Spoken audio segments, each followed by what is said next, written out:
no divã do Gicovati.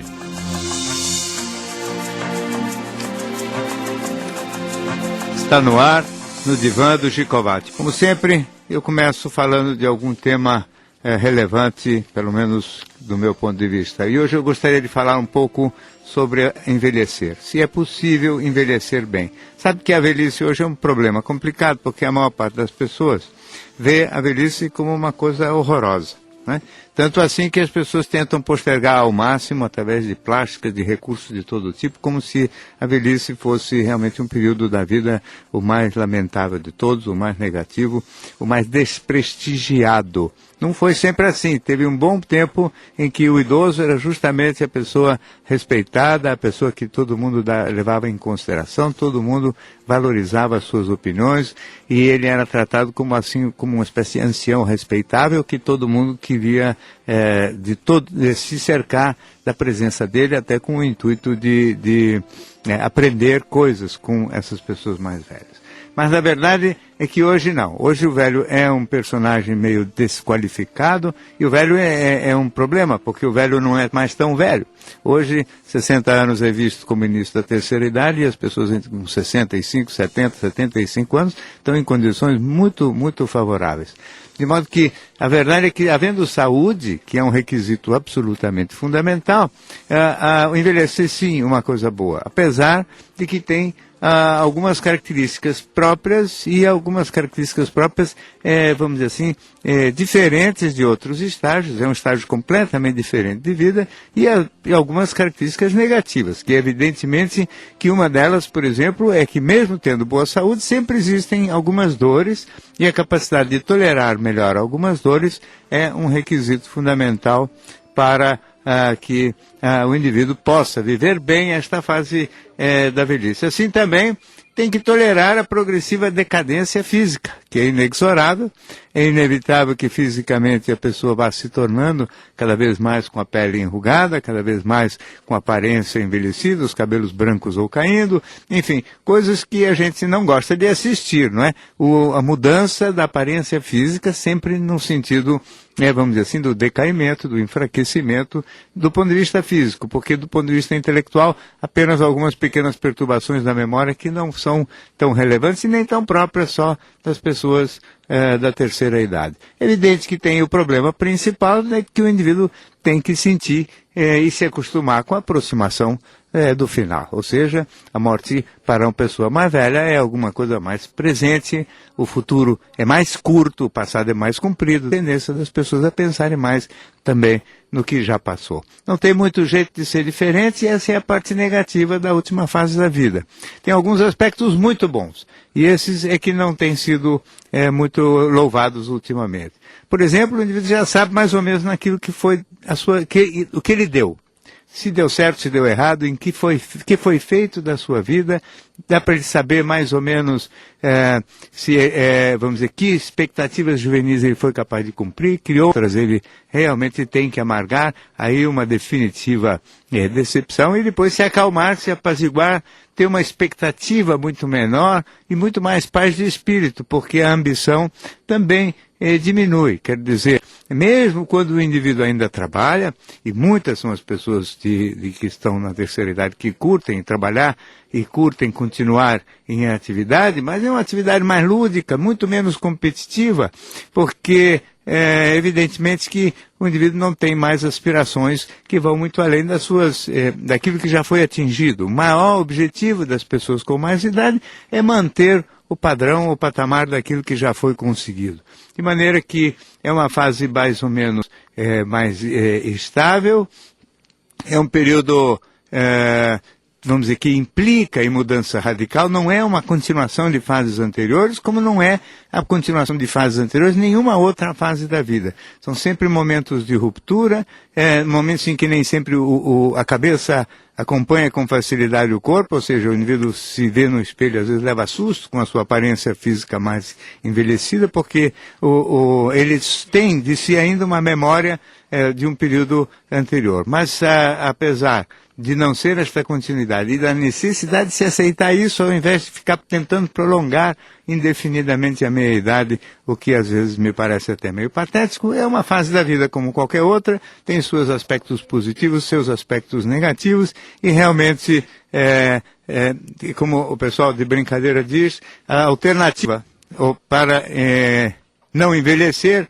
é muito pior, é ter morrido antes disso. Então, evidentemente, é uma fase a ser vivenciada com toda a riqueza e com todas as vantagens e com tolerância, porque a velhice obriga o indivíduo a desenvolver boa tolerância para desconfortos físicos. Muito bem.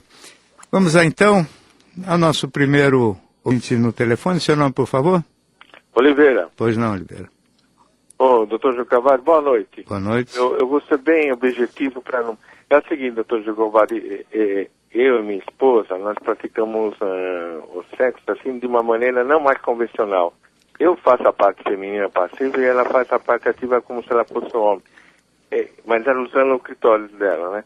Apesar de eu ser um homem velho, assim, não sei por que eu estou me preocupando com isso, mas depois, após as relações, apesar que eu já estou viciado nisso, eu também procuro isso, eu me sinto ruim.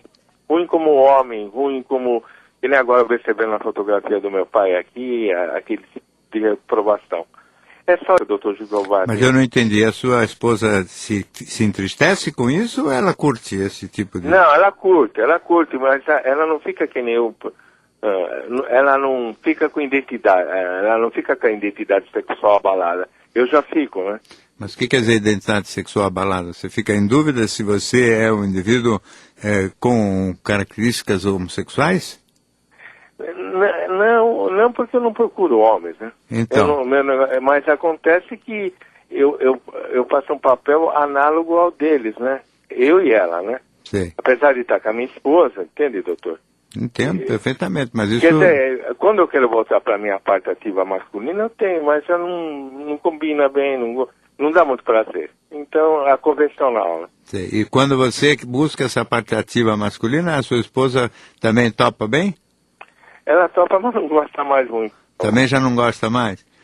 Quer dizer, vocês acabaram se habituando a um outro jeito de ter relações, é isso? Nós fantasiamos realmente uma coisa que só existe na nossa mente, né? Porque ela tem o corpo feminino, ela tem o corpo masculino, né? Então que nós invertemos os papéis. Agora eu queria ver, doutor, na sua,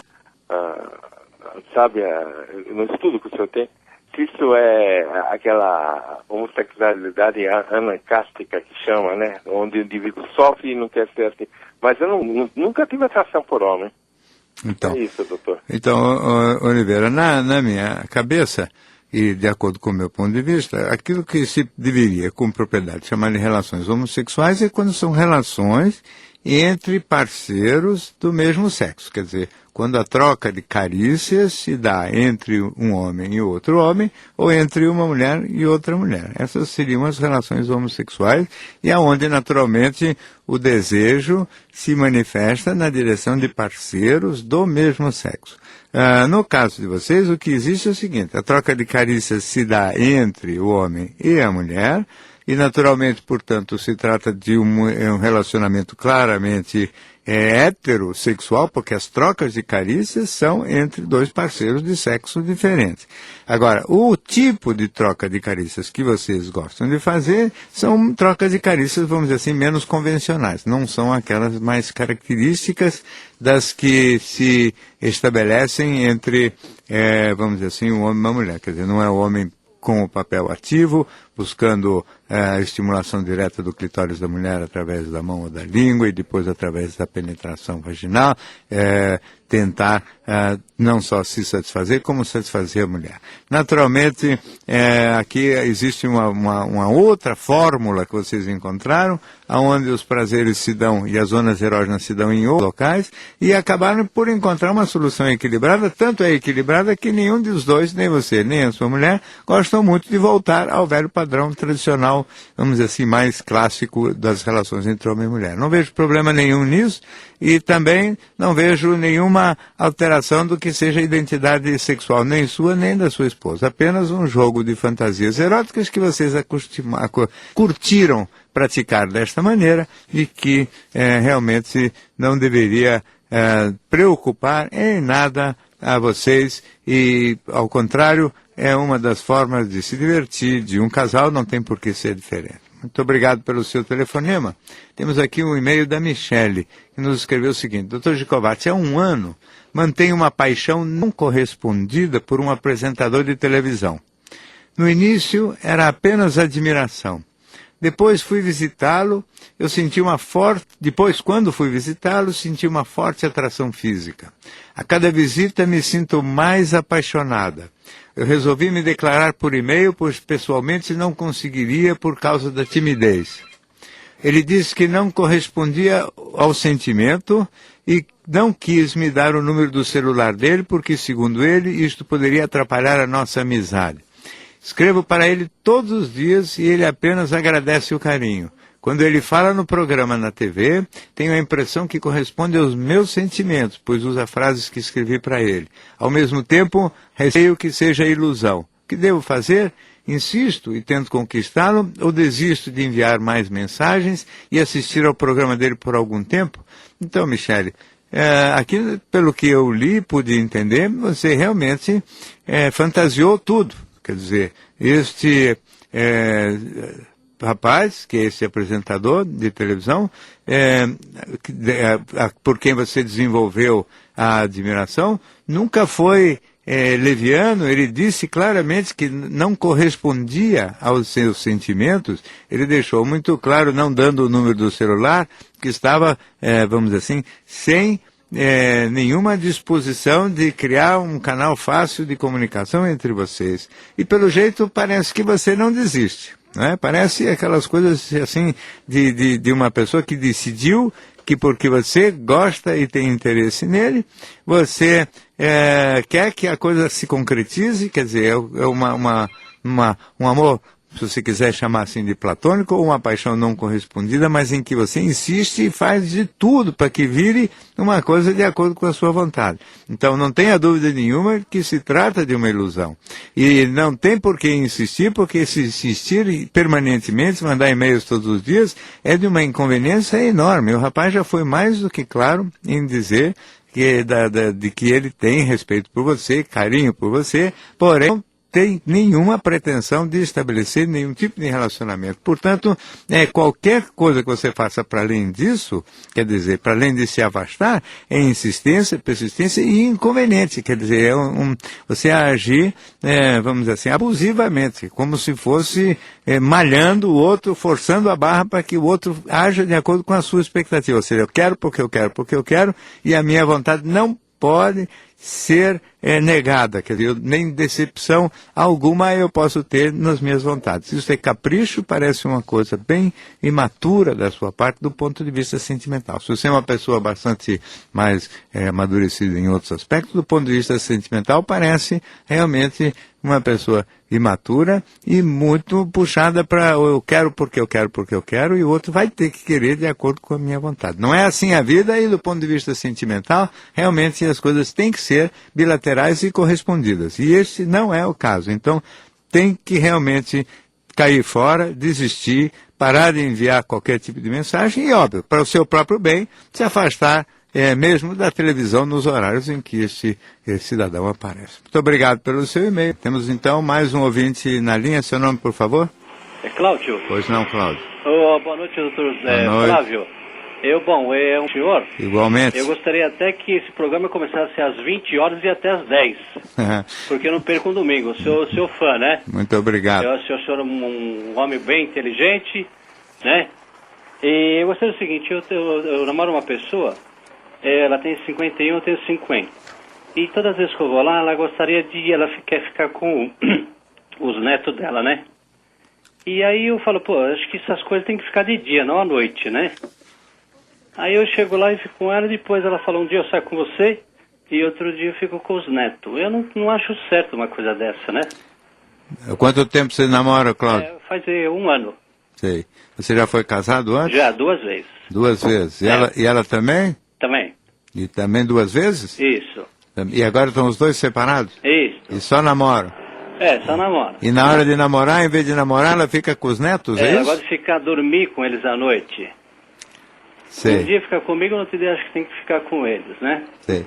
Ela que precisa ficar com eles porque... Não precisa. Acho que sei lá, às vezes eu não entendo essas coisas, né? Você acha que é para fugir de você? Ou Eu acho. É? Eu acho. Que ela evita, quer dizer, um pouquinho só de convívio com você já está suficiente para ela, é isso? Isso, é. Então. E tem outra coisa também, que às vezes eu vou lá, e quando eu vou, tipo assim, dormir com ela, sempre tem um outro no quarto dela, o sobrinho ou alguém no mesmo quarto. E eu achei uma conveniência, entendeu? Sim. E dá para transar assim mesmo? Como? Não, eu fujo, aí eu começo a discutir com ela manda embora. Sim. Então, quando é que vocês transam? De vez em quando calha de não ter ninguém no quarto? Ou não? Às vezes. Qual é a frequência que acaba acontecendo isso, Cláudio? Geralmente é tipo assim no sábado à noite, né? Sei. Você Quando acha eu chego lá e... Você acha que está valendo a pena isso tudo? Não, eu acho que não. Eu acho que eu estou numa barca errada, viu? Eu também tenho essa impressão. Pelo jeito como você está sendo tratado, você sabe, a gente sempre gosta de ter, de se sentir importante, prestigiado, pelo menos na presença da gente e na hora que a gente está lá, não é? Evidente que não estou falando nada contra o fato da sua namorada ter os netos, ter gosto por estar com os netos e gostar de curtir a companhia deles. Eu estou dizendo que tem hora para tudo.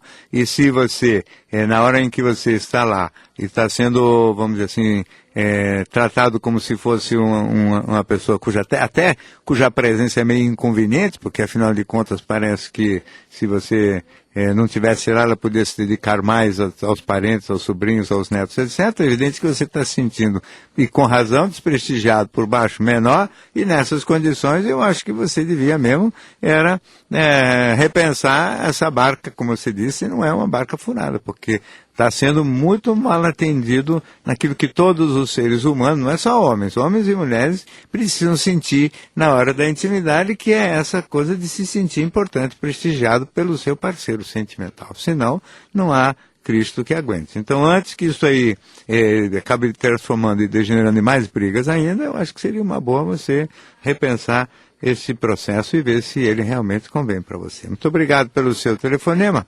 Temos mais um outro ouvinte na linha. Seu nome, por favor? Alô? Pois não.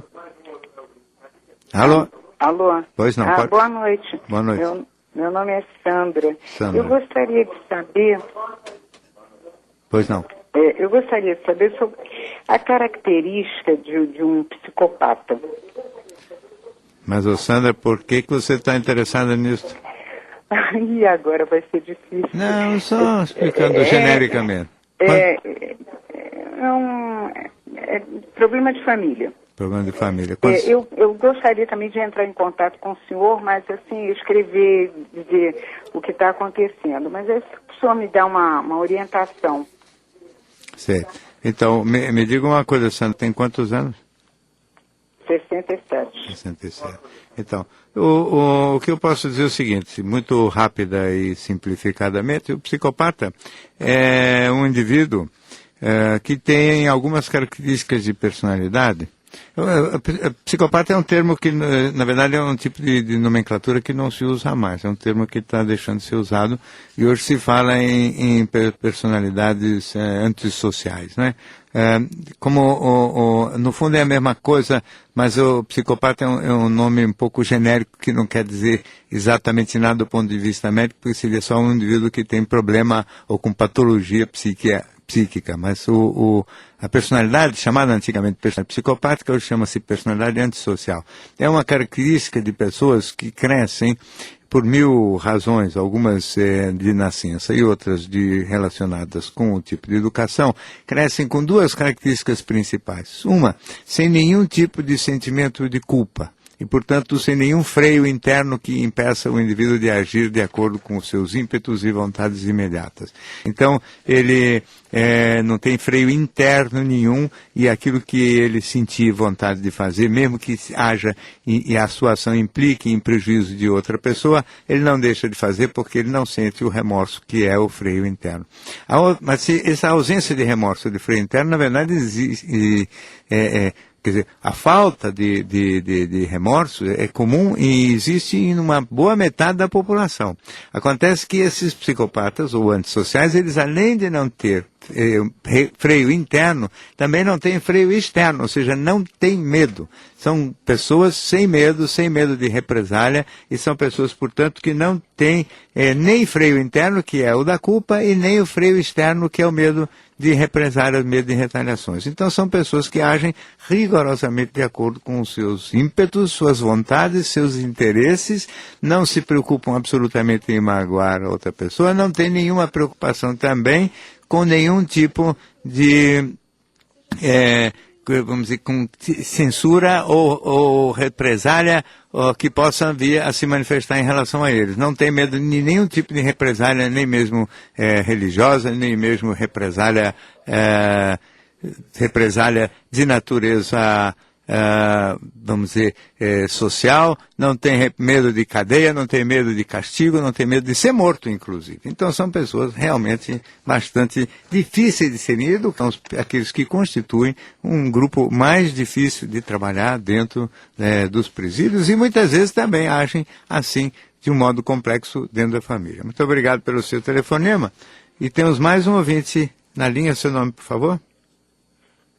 Meu nome é Antônio. Antônio, pois não. O que ocorre é o seguinte, doutor. Eu estou num relacionamento aí de 8 anos. Sim. E mais ou menos há 7 anos que eu não sinto nada por essa menina. Nada. Eu percebo que ela gosta muito de mim. Ela me ama de verdade, faz tudo por mim, entre aspas, né? Mas... Entre aspas, o que quer dizer? Assim, que dá a impressão que ela faz algo, mas na verdade não faz. Entende? Ela te ama ou faz de conta que te ama, afinal de contas? Não, ela até gosta de mim, mas não cuida bem de mim. Ela não...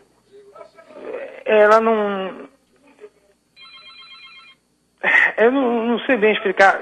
Mas me diga uma coisa, Antônio, o mais importante não é nem porque, como é que ela se comporta. Se você faz 7 anos que não sente nada por ela, por que você continua namorando? Não, sim, isso daí. O que ocorre é o seguinte, eu tenho muita dó dela. Por ela gostar muito de mim, eu fico com dó de ter que largar e saber que ela vai sofrer mais tarde, entendeu? Agora eu gostaria de saber do senhor, o que eu devo fazer... Quantos anos você tem, Antônio? 39 anos. E ela?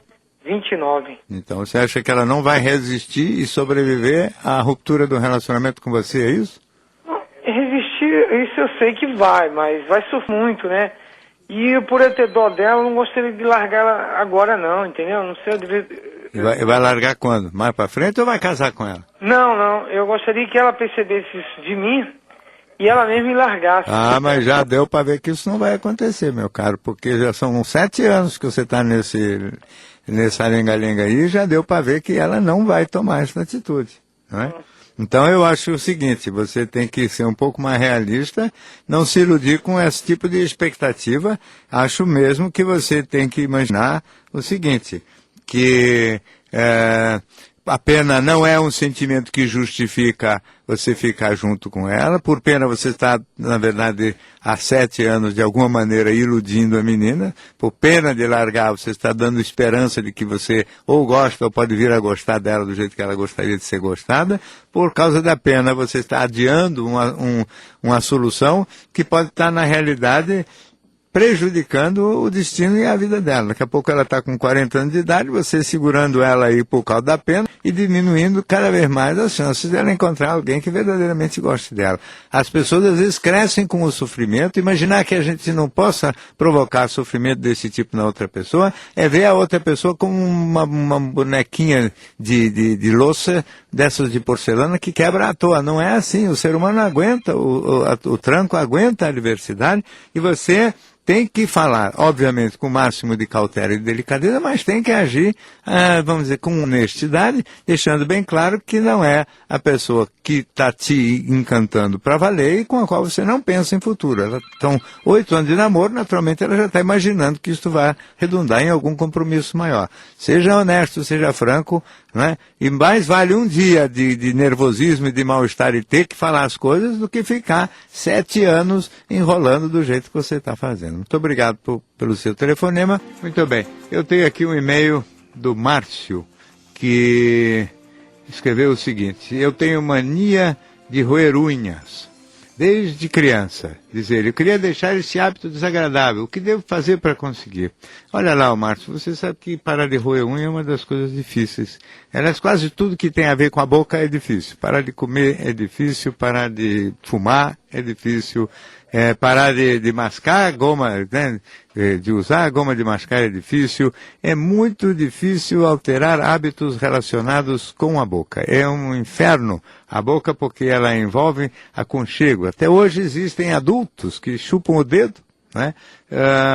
Aliás, aqui mesmo nos e-mails que nós recebemos, já 2 e-mails tratavam disto, quer dizer, como se fosse uma chupeta, né? Roer unha é algum hábito que se estabelece na infância, não é propriamente relacionado com um prazer específico, natureza, vamos dizer, erótica, como é o caso, talvez, do cigarro, quando o indivíduo começa a fumar, que tem um certo glamour. Não tem nenhum grande apelo, mesmo ligado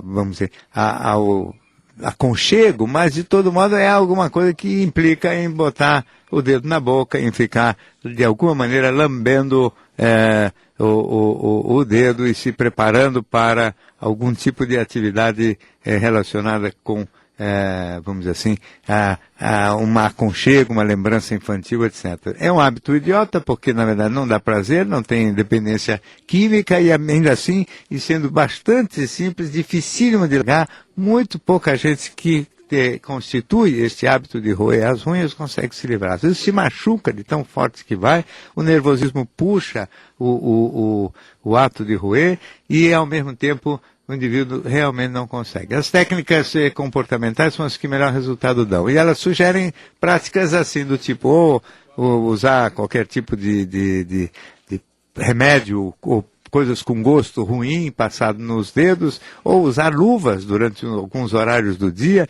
com a finalidade de você, vamos dizer assim, não ter acesso às unhas até desfazer o hábito. Sabe que para desfazer hábito, mesmo hábitos bastante ingênuos ou bastante tolos, bastante sem sentido nenhum, como é o caso do hábito de roer as unhas, é sempre extraordinariamente difícil. Então, alguma coisa que se interponha entre a boca e a unha é sempre bem-vindo. Ou um gosto amargo ou ruim que você passe nos dedos, ou o uso de uma luva. São as coisas que mais facilmente ajudam o indivíduo a interromper bruscamente o hábito e depois muita boa vontade para persistir neste caminho com determinação e sempre sabendo que às vezes são coisas simples, mas dificílimas de mudar. Não é? A gente, para estabelecer hábitos, 2 minutinhos, né? Estabelecem-se conexões dentro da gente com enorme facilidade. Para desfazer é um inferno. Então, mãos à obra que você acaba conseguindo. Só de querer mesmo, certamente vai conseguir. Muito bem, temos mais um ouvinte na linha. Seu nome, por favor? Juliana. Pois não, Juliana. Boa noite. Boa noite. Olha só, eu sou uma pessoa que estou morando com um rapaz, já tem 2 anos e meio. Eu tenho 27 anos, ele tem 36. E nós dois temos deficiência visual total. Acontece um problema entre nós, e ele tem uma filha de 8 anos de idade com outra mulher, e ele sempre tem que viajar 1 vez por mês para poder ver essa filha. E como ele mora longe, em outro estado, quando ele viaja, ele fica na casa da menina. Ou seja, ele sempre está tendo contato com a mãe dela. Ele foi casado com a mãe dela? Foi casado. Ele foi casado durante 3 anos com ela e já tem 5 anos de separado. E quanto tempo vocês estão juntos? 2 anos e meio. Sei. E assim, no começo eu fui aceitando isso, achando uma coisa não normal, mas achava aceitável, eu compreendia isso dele. E agora, para mim, está ficando mais difícil, porque eu me sinto assim uma pessoa desrespeitada. Todo mês o meu marido sai da minha casa e vai para a casa de outra mulher. Eu não desconfio dele, que aconteça alguma coisa. Mas eu fico naquela coisa... Juliana, o fato de existir a deficiência visual justifica esse comportamento? Na minha opinião, não. Sim. A esposa dele também é deficiente visual? Visual. Mas, assim, para mim isso não interfere em nada. Sei. E ele teria outra alternativa? Olha, ele não tem atualmente porque ele não tem condições de estar pagando hotel para poder ficar nessa cidade, não tem parente, não tem outra forma. Mas, assim, eu sempre fico cobrando dele para que ele faça alguma coisa para que isso mude. Por exemplo? O fato, assim, dele tentar ficar em alguma pensão, alguma coisa que seja mais em conta, que dê para ele pagar e tudo. Mas ele fala, assim, que não dá porque a filha dele também cobra muito, que ele fique junto com ela, porque ele mora longe e tem um apego muito grande, né? Aí ele quer passar o tempo todo junto com ela. Quantos dias por mês ele passa lá, Juliana? 6 dias. 6? 6 dias. 6, uma semana. Uma semana. E ele dorme junto com ela, na cama dela. Eu já até conversei com ela e ela me contou, ela me falou isso também. Com a menina? Isso, ele dorme junto com a menina quando ele vai lá, no quarto dela, na cama dela. Sim. Então, eu acho que você tem razão no sentido de que é realmente desagradável isso, mas ao mesmo tempo também não vejo muita saída e acho que aqui realmente só mesmo a confiança que você possa desenvolver e ter em relação ao seu marido, porque evidentemente se fosse uma história muito sólida e muito interessante essa que ele vive ou vivia com a ex-mulher, não teria se separado. Principalmente se é desta maneira apegado à criança e seria viver tamanha dificuldade depois para poder conviver com a menina. Então, dadas as dificuldades e as circunstâncias e dados a própria situação financeira, eu acho o comportamento dele, apesar de entender perfeitamente que você se sinta incomodada. Não sei se desrespeitada seria a palavra certa. Incomodada sim, ao mesmo tempo que você fica incomodado, também não vejo solução outra. E quando não existe boa solução na vida, a gente tem mais que desenvolver uma certa docilidade e esperar para que o tempo faça acontecer alguma coisa que justifique a mudança. Ou ele acabar se desentendendo com a mãe da menina de um jeito mais radical, o que vai obrigá-lo a ficar realmente em outro lugar para dormir. O fato é que mesmo se ele for dormir numa pensão, ele vai passar o dia com a menina e, portanto, por perto dela e na casa dela. Se fosse para acontecer alguma coisa entre ele e a mãe da menina, poderia acontecer durante o dia também. De modo que essa ideia só dele dormir numa pensão, num lugar desconfortável ou mais longe da menina, não vejo muito sentido, a não ser no sentido de você estar, vamos dizer, tratando isso como um desrespeito pessoal. E acho que não é. Acho que é uma questão prática. Acho que é um desses problemas dos segundos casamentos, quando tem filho do primeiro casamento, sempre sobram uns rabos difíceis da gente digerir e que a gente tem que ter boa tolerância, porque em nome da boa qualidade, da boa relação, às vezes vale a pena a gente suportar esse tipo de adversidade. Muito obrigado pelo seu telefonema. Temos mais um ouvinte na linha. Seu nome, por favor? Boa noite, Adenilson. Pois não, Adenilson. Boa noite, prazer em falar com o senhor, doutor. Igualmente. Doutor, eu estou com meu filho de 10 anos internado no hospital já faz uns 40 ou mais dias. Sim. A história dele é mais ou menos o seguinte: ele desde dos 6 anos de idade, ele tem tido crises de vômitos, vomitando muito, e desde esses 6 anos, uma vez por ano, durante 3 anos, ele tem ficado internado pelo menos uns 15 dias a cada ano. Por causa disso? Dessas crises de vômito. Você é internado em que tipo de hospital? No hospital pediátrico. Quantos anos ele tem? Ele tem 10 anos hoje. 10 anos. E esses vômitos, qual é a causa desses vômitos? Então, a princípio o diagnóstico ele tinha problema de refluxo e uma gastrite leve e moderada, mas assim, hoje ele já até passou por a cirurgia, há cerca de 20 dias atrás, passou por a cirurgia, mas assim, essas crises não cessaram. Assim, cessaram os vômitos, mas ele tem muito enjoo ainda, se sente muito mal, ele fica cuspindo muito. E fica assim, ele tem alta, ele dá uma melhoradinha de alta de sei lá, 3 dias ele fica em casa, mas com muito sacrifício e acaba voltando, porque fica desidratado, tudo, e não se recupera, não consegue se recuperar, e a gente não consegue passar por um tratamento, que já estão indicando até que ele tem que passar por um psicólogo ou psiquiatra, né? Sim. E ele está nessa situação já. Esse ano, E do ponto de vista médico, não tem nenhum outro diagnóstico a não ser a gastrite? Não encontram nada. Não encontram nada. A não ser essa gastrite agora, porque ele já passou pela cirurgia de refluxo, corrigiu esse problema da hernia de hiato. Hernia de hiato, né? Sim.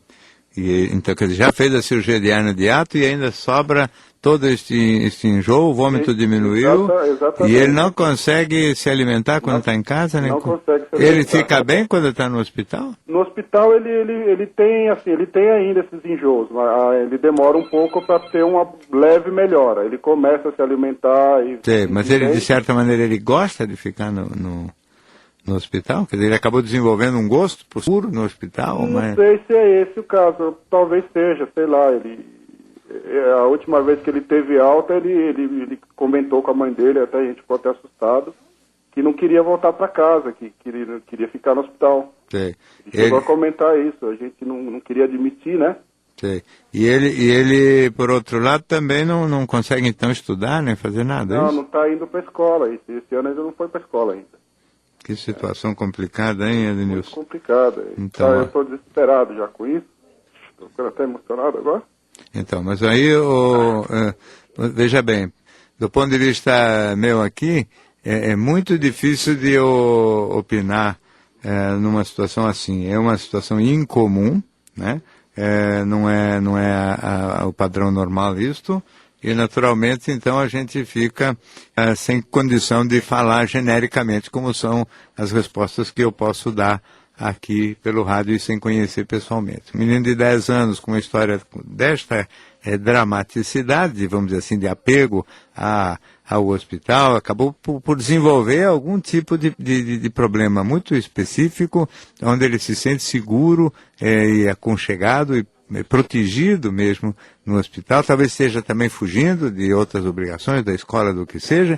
Eu realmente não saberia exatamente o que lhe dizer, a não ser insistir muito veementemente para que ele seja realmente examinado por algum profissional ou de psicologia, de preferência por um psiquiatra infantil, que possa realmente dar uma opinião baseada em tê-lo conhecido pessoalmente, porque num caso como este seria leviandade da minha parte falar qualquer coisa sem conhecer muito bem. E mesmo conhecendo, porque não é o meu forte esta coisa de tratar crianças. De todo modo, não é raro que às vezes isso corresponda a um quadro depressivo, que deixa a criança mais insegura, mais medrosa e que fique, de alguma maneira, mais apegada aí ao lugar de segurança, ao porto seguro, que seria o hospital. Mas, de todo modo, só mesmo um profissional da área para poder fazer este tipo de ação definida. Eu sugiro insistentemente que você procure alguém para poder lhe aconselhar. Muito obrigado pelo seu telefonema. Temos mais um ouvinte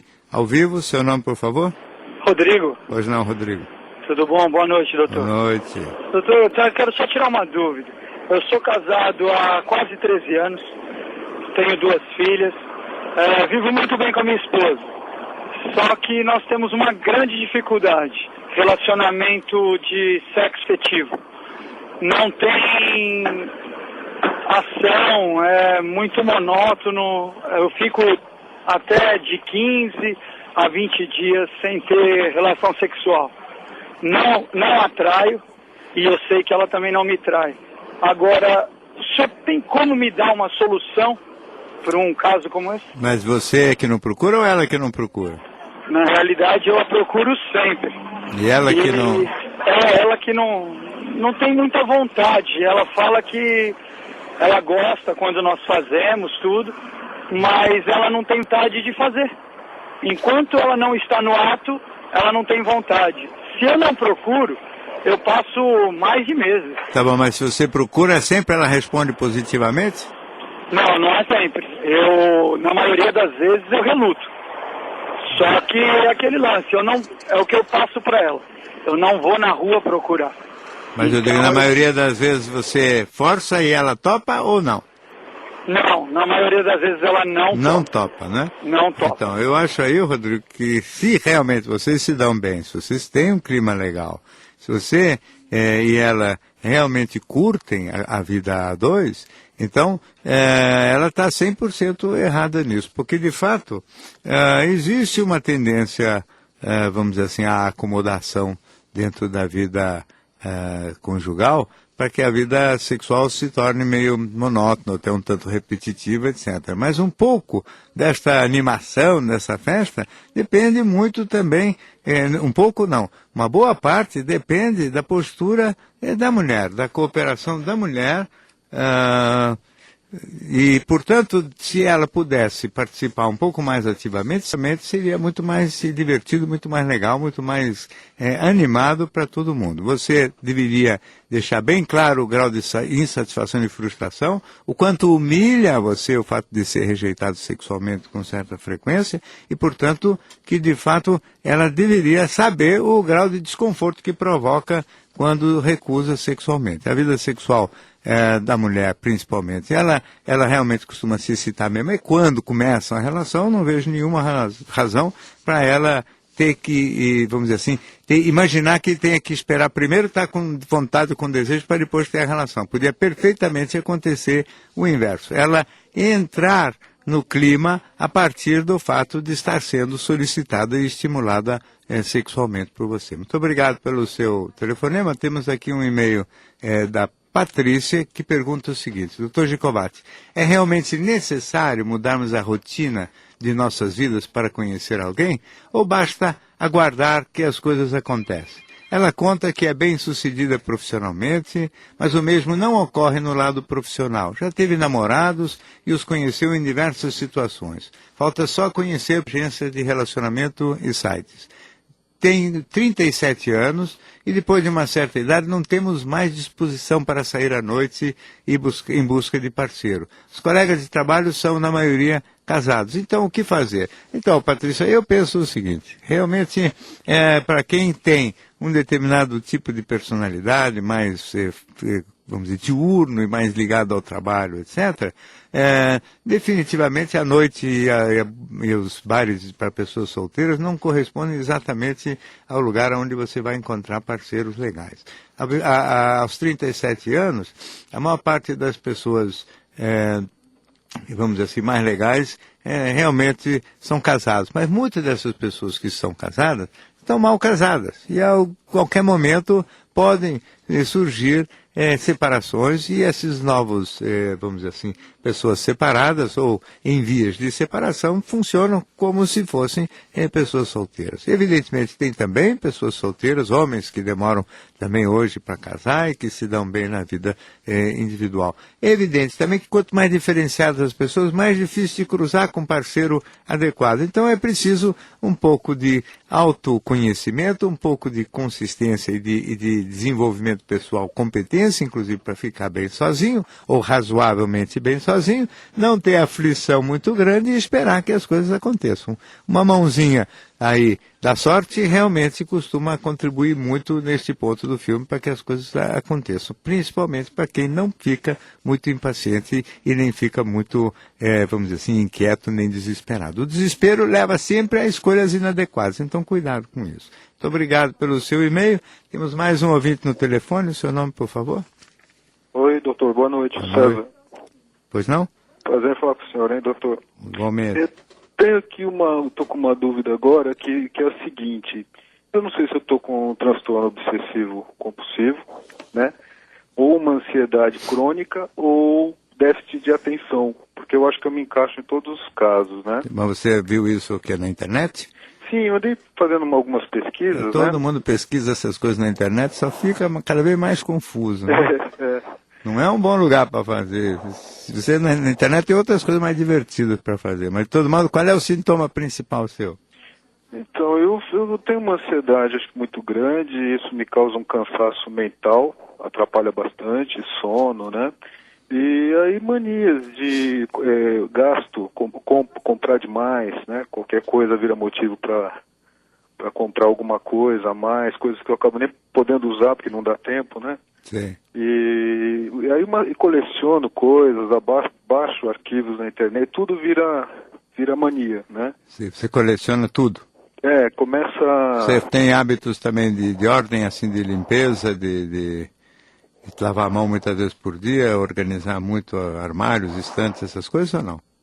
Não, eu acabo ficando muito cansado e assim, tem algumas manias, assim, por exemplo, entrar em padaria e aquelas fichas, né, escolher o número, né, Sim. aquela parte numérica, mas é mais nessa parte, assim, de comprar muito livro, não dá tempo de ler, comprar filme, materiais, né, que eu acho que eu posso ficar uma coisa obsessiva. Sim. E se você não compra, fica ansioso? Fico muito ansioso, até a hora que eu consigo comprar. Então, uma das coisas que define vamos dizer assim, não a doença obsessiva, mas a personalidade obsessiva é isso, que quando você só consegue ficar mais calmo quando, vamos dizer, consegue cumprir o ritual ou aquilo que você se propôs. Há uma tendência, pelo jeito, a uma personalidade mais de colecionador, mais de meticulosa, pelo jeito como você fala. Transtorno, déficit de atenção também eu não vi, né, do jeito como você estava contando as coisas, é muito ordenada, muito organizada, muito consistente, e não vi nenhum sinal disso. Talvez um pouco de ansiedade, não é? Mas essa ansiedade também, sabe, nenhuma das coisas que você fala define um quadro, vamos dizer assim, psiquiátrico definido. Então a ansiedade existe, tendência para comprar compulsivamente é uma coisa que não tem nada a ver com doença obsessiva e transtorno obsessivo compulsivo, porque esse é outro quadro, esse de consumir desnecessariamente, e acho que na realidade você tem um pouquinho de várias coisas, quer dizer, uma personalidade complexa, característica sua e que definitivamente faz a sua identidade. Nada que seja preocupante, a não ser essa sua mania de ficar caçando doença na internet, que daqui a pouco isso aí pode acabar por lhe criar problema e lhe dar algum tipo de transtorno que você não precisava ter. Muito obrigado pelo seu telefonema. E temos aqui um e-mail de uma ouvinte que não quis se identificar, que diz assim: meu companheiro me critica muito e cobra que eu tenha um corpo perfeito e me cobre e me comporte como uma esposa e amante exemplar, embora não estejamos morando juntos. Ele cobra que eu seja esposa, amante, companheira, procuro fazer de tudo para sermos felizes. Ele está sempre insatisfeito, às vezes me sinto triste e com vontade de largá-lo. O que fazer? Então, minha cara ouvinte, eu acho que você tem que compreender que realmente alguns homens têm mesmo essa característica, que gostam de usar, vamos dizer assim, as suas, vamos dizer, algumas competências críticas para derrubar a autoestima, para fazer a mulher se sentir diminuída por baixo ou inferior. Então, uma pequena imperfeição física, né, um quilinho a mais e pronto, o indivíduo já encrenca. Na realidade, isso aqui faz parte da tradicional postura do machismo, só que agora numa versão mais nova, que é esta de usar, vamos dizer assim, cobranças relacionadas com a aparência física. Os homens sempre tiveram essa tendência de gostar de dizer mulher como uma pessoa inferior, mais burra, mais sem competência, etc. É tudo dor de cotovelo. O machismo é a inveja dos homens que, no fundo, sempre ficaram um pouco inconformados com o fato de desejarem as mulheres de uma maneira, sexualmente, de uma maneira maior e mais intensa do que eles são desejados, e que costumam deixá-los bastante inseguros, e eles tentam resolver a sua insegurança, aumentando a insegurança da outra pessoa, botando a outra pessoa para baixo, derrubando a autoconfiança, e no caso seu aqui parece que relacionado basicamente com a perfeição física e com o comportamento exemplar como esposa, como amante, como tudo, ou seja, precisa ver se ele é